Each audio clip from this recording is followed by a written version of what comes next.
तो सुखदेव जी कहते हैं, परीक्षित, असुर आपस के सद्भाव और प्रेम को छोड़कर एक दूसरे की निंदा कर रहे थे और डाकू की तरह एक दूसरे के हाथ से अमृत का कलश छीन रहे थे। इसी बीच में उन्होंने देखा कि एक बड़ी सुंदरी स्त्री उनकी ओर चली आ रही है। वे सोचने लगे, कैसा अनुपम सौंदर्य है, शरीर में से कितनी अद्भुत छटा छिटक रही है, तनिक इसकी नई उम्र तो देखो बस। अब वे आपस की लाग डांट होकर उसके पास दौड़ गए।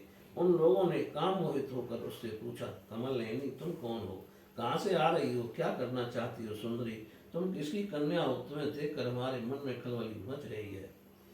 हम समझते हैं कि अब तक देवता, दैत्य, सिद्ध, गंधर्व, चारण, लोकपालों ने भी तुम्हें स्पर्श तक न किया हो, फिर मनुष्य तो तुम्हें कैसे छू पाते हो। सुंदरी, अवश्य विधाता ने दया करके शरीरधारियों की संपूर्ण इंद्रियों एवं मन को तृप्त करने के लिए तुम्हें यहाँ भेजा है। मानिनी, वैसे हम लोग एक ही जाति के हैं, फिर भी हम सब एक ही वस्तु चाह रहे हैं, इसलिए हम में डाह और बैर की गांठ पड़ गई है। सुंदरी, तुम हमारा झगड़ा मिटा दो। हम सभी कश्यप जी के पुत्र होने के नाते सगे भाई हैं। हम लोगों ने अमृत के लिए बड़ा पुरुषार्थ किया है। तुम न्याय के अनुसार निष्पक्ष भाव से इसे बांट दो, जिससे फिर हम लोगों में किसी प्रकार का झगड़ा ना हो। असुरों ने जब इस प्रकार प्रार्थना की, तब लीला से स्त्री वेश धारण करने वाले भगवान ने तनिक हंसकर और तिरछी चितवन से उनकी ओर देखते हुए कहा। श्री भगवान ने कहा, आप लोग महर्षि कश्यप के पुत्र हैं और मैं हूँ उल्टा। आप लोग मुझ पर न्याय का भार क्यों डाल रहे हैं। विवेकी पुरुष स्वेच्छाचारिणी स्त्रियों का कभी विश्वास नहीं करते। दैत्यो, कुत्ते और व्यभिचारिणी स्त्रियों की मित्रता स्थायी नहीं होती। वे दोनों ही सदा नए नए शिकार ढूंढा करते हैं। श्री सुखदेव जी कहते हैं, परीक्षित, मोहिनी की परिहास भरी वाणी से दैत्यों के मन में और भी विश्वास हो गया। उन लोगों ने रहस्यपूर्ण भाव से हंसकर अमृत का कलश मोहिनी के हाथ में दे दिया। भगवान ने अमृत का कलश अपने हाथ में लेकर तनिक मुस्कुराते हुए मीठी वाणी से कहा, मैं उचित या अनुचित जो कुछ भी करूं, वह सब यदि तुम लोगों को स्वीकार हो तो मैं यह अमृत बांट सकती हूँ।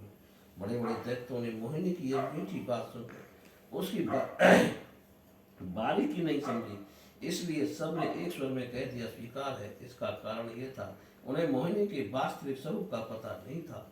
इसके बाद एक दिन का उपवास करके सबने स्नान किया, भविष्य से अग्नि में हवन किया, गौ ब्राह्मण और समस्त प्राणियों को घास, चारा, अन्न, धनादि यथा योग्य दान दिया तथा ब्राह्मणों से स्वस्थ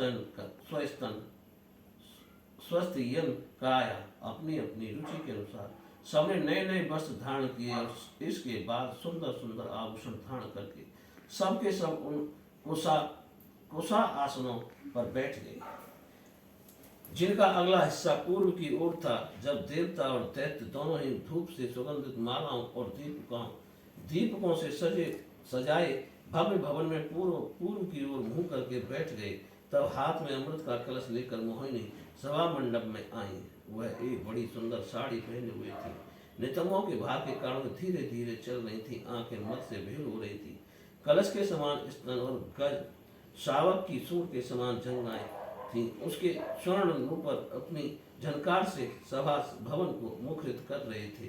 सुंदर कानों में सोने के कुंडल थे और उसकी नासकार, कपूर तथा मुख बड़े ही सुंदर थे। स्वयं पर देवता भगवान मोहिनी के रूप में ऐसे जान पड़ते थे, मानो लक्ष्मी जी की कोई श्रेष्ठ सखी वहां आ गई हो।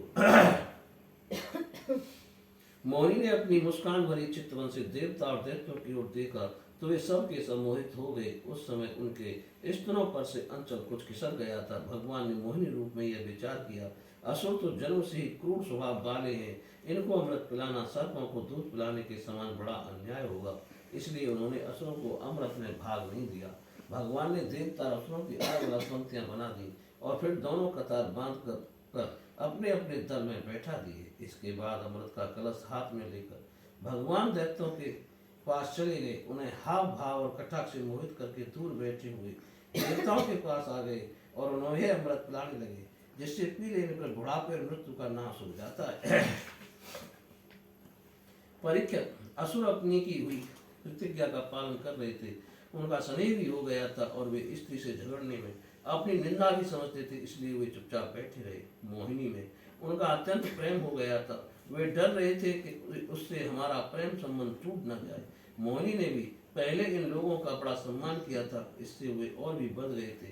यही कारण है कि उन्होंने मोहिनी को कोई अप्रिय बात नहीं कही। जिस समय भगवान देवताओं को अमृत ला रहे थे, उसी समय राहु दैत्य देवताओं का भेष बदलकर उनके बीच में आ बैठा और देवताओं के साथ उसने भी अमृत पी लिया।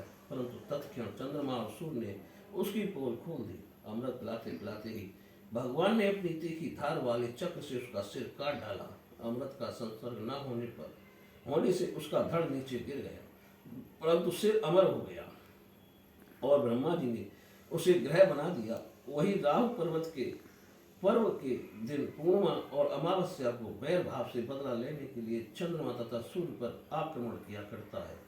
जब देवताओं ने अमृत पी लिया, तब समस्त लोगों को जीवन दान करने वाले भगवान ने बड़े बड़े दैत्यों के सामने ही मोहिनी रूप त्याग कर अपना वास्तविक रूप धारण कर लिया। परीक्षित देखो, देवता और दैत्य दोनों ने एक ही समय, एक स्थान पर, एक प्रयोजन तथा एक वस्तु के लिए एक विचार से एक ही कर्म किया था, परंतु फल में बड़ा भेद हो गया। उनमें से देवताओं ने बड़ी सुगमता से अपने परिश्रम का फल अमृत प्राप्त कर लिया, क्योंकि उन्होंने भगवान के चरण कमलों की रज का आश्रय लिया था। परंतु उससे विमुख होने के कारण परिश्रम करने पर भी असुर गण अमृत से वंचित ही रहे। मनुष्य अपने प्राण, धन, कर्म, मन और वाणी आदि से शरीर एवं पुत्र आदि के लिए जो कुछ करता है वह व्यर्थ ही होता है, क्योंकि उसके मूल में भेद बुद्धि बनी रहती है। परंतु उन्हीं प्राण आदि वस्तुओं के द्वारा भगवान के लिए जो कुछ किया जाता है वह सब भेदभाव से रहित होने के कारण अपने शरीर, पुत्र और समस्त संसार के लिए सफल हो जाता है। जैसे वृक्ष की जड़ में पानी देने से उसका तना, टहनियां और पत्ते सब के सब सिंच जाते हैं, वैसे ही भगवान के लिए कर्म करने से वे सब के लिए हो जाते हैं। बोलिए श्री कृष्ण भगवान की जय।